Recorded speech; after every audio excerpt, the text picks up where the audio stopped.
eu decidi gravar esse vídeo aqui para vocês, a fim de reunir as principais dúvidas que eu recebo quase todos os dias sobre a revisão do FGTS, tá? Então, quem pode pedir, o que é a revisão do FGTS, se o STF vai deferir, quando é que esse dinheiro vai sair, se a vitória é certa ou não, todas essas dúvidas eu vou responder nesse vídeo agora, ok? Bem, o pedido de revisão do FGTS, ele consiste no seguinte: ele é a substituição do índice de correção monetária, taxa referencial, TR, que é aplicado sobre a FGTS, a correção do seu valor de 99 até os dias de hoje e o pagamento da diferença desse valor. Por quê? Porque desde 99 até hoje, esse índice TR ele está abaixo da inflação, ok? Então, não é até o ano de 2013, como algumas pessoas acreditam que sim. 2013, na verdade, foi o ano que um determinado partido político ingressou na justiça e passou a discutir esse assunto no STF, tá? Mas enquanto o STF não julgar e enquanto a taxa referencial estiver abaixo da inflação, as pessoas podem pedir a sua revisão do FGTS, ok? Quem é que pode pedir essa revisão? Podem pedir essa revisão todos os trabalhadores que têm a carteira de trabalho assinada do ano de 99 até os dias de hoje, de uma forma contínua ou não. Então, por exemplo, se a pessoa trabalhou de 2000 até 2010 e depois ficou um tempo sem trabalhar de carteira assinada e trabalhou de 2013 até 2020, ela pode pedir essa revisão, tá? Então, não precisa ser um período contínuo, pode também ser um período fracionado, desde que seja entre 99 até os dias de hoje, ok? Não importa também se a pessoa sacou o FGTS em algum momento, como, por exemplo, os aposentados. Se você se aposentou após 99, você pode pedir essa revisão. Porque, como eu expliquei, o pedido de revisão ele não é o saldo do FGTS em si.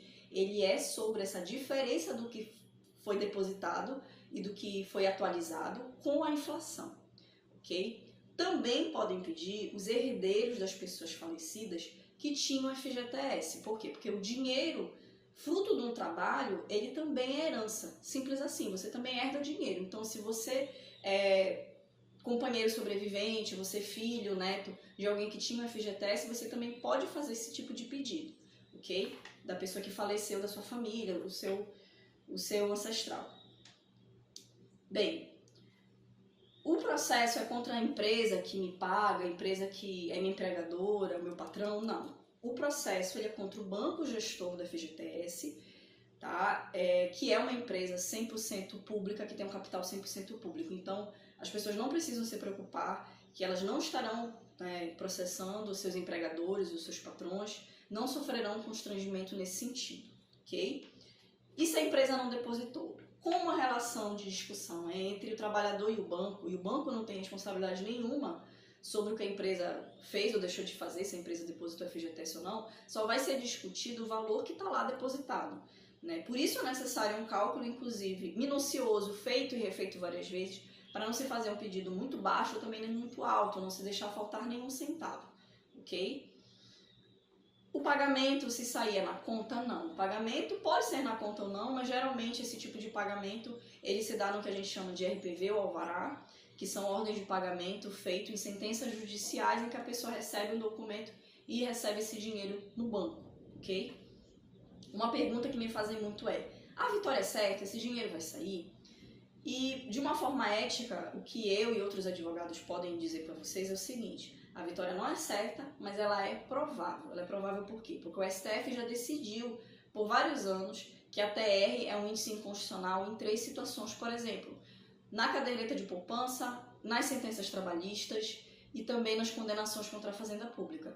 Mas o STF só vai decidir se essa revisão do FGTS cabe essa substituição desse índice e cabe o pagamento dessa diferença numa ação chamada ADI, Ação Direta de Inconstitucionalidade, número 5090. É um tipo de processo próprio do STF e que lá é discutido sobre essa revisão do FGTS, ok? Eles vão decidir sobre isso nessa ação e isso ainda não foi julgado até o momento. Bem, uma das perguntas que me fazem agora também é: entrar agora ou esperar? O que acontece? A lei que regula esse tipo de ação, que é a ADI, Ação Direta de Inconstitucionalidade, é a lei número 9.868 de 99. Essa lei ela tem no artigo 27 um poder do STF de modular os efeitos da sua decisão. Então, o que é o modular efeitos da decisão? O STF ele pode decidir. Se ele decidir a favor, ele pode decidir a partir de quando e quem vai receber. tá? Como exemplo, nós temos a DI 165, né, que foi uma DI que tratou daquelas diferenças das pessoas que ingressaram, relativas aos planos econômicos, Breser, Colo 1, Colo 2 e Plano Verão. Só recebeu quem ingressou. Quem não ingressou, sofreu desfalque, não pediu, não recebeu. E eles também definiram ali uma data limite. Porque basta pensar o seguinte, um trabalhador só, ele não gera muito efeito, mas milhares de trabalhadores, eles geram sim um efeito grande, né, uma perda econômica grande para o banco. Então, óbvio que essas questões decididas de uma forma assim geral, ela não tem somente um fundamento jurídico, ela também tem fundamentos políticos e econômicos. Então, o máximo que o STF puder, em caso de deferimento, filtrar quem vai receber, critérios de pagamento, valores de teto, de repente, prazos, até quem ingressou na data tal, eles vão fazer porque eles têm esse poder e isso é um interesse político e econômico para que esse banco do Estado, da União, ele não perca tanto dinheiro, ok?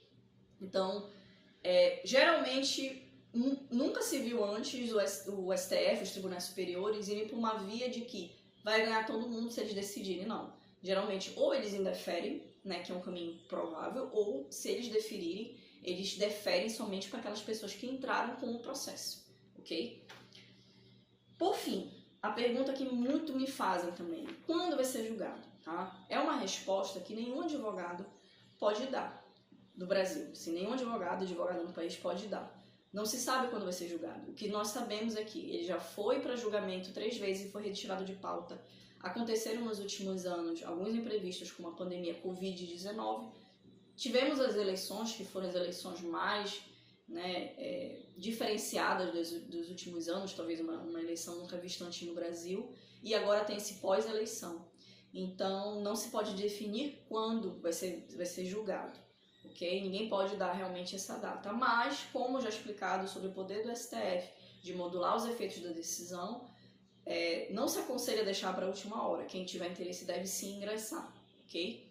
Então essas são as principais dúvidas que me fazem, que eu recebo quase todos os dias sobre esse assunto. Eu espero ter sanado as principais dúvidas de vocês e quem tiver mais dúvidas sobre esse tema, basta enviar uma sugestão, enviar uma pergunta sobre esse assunto para as nossas redes sociais.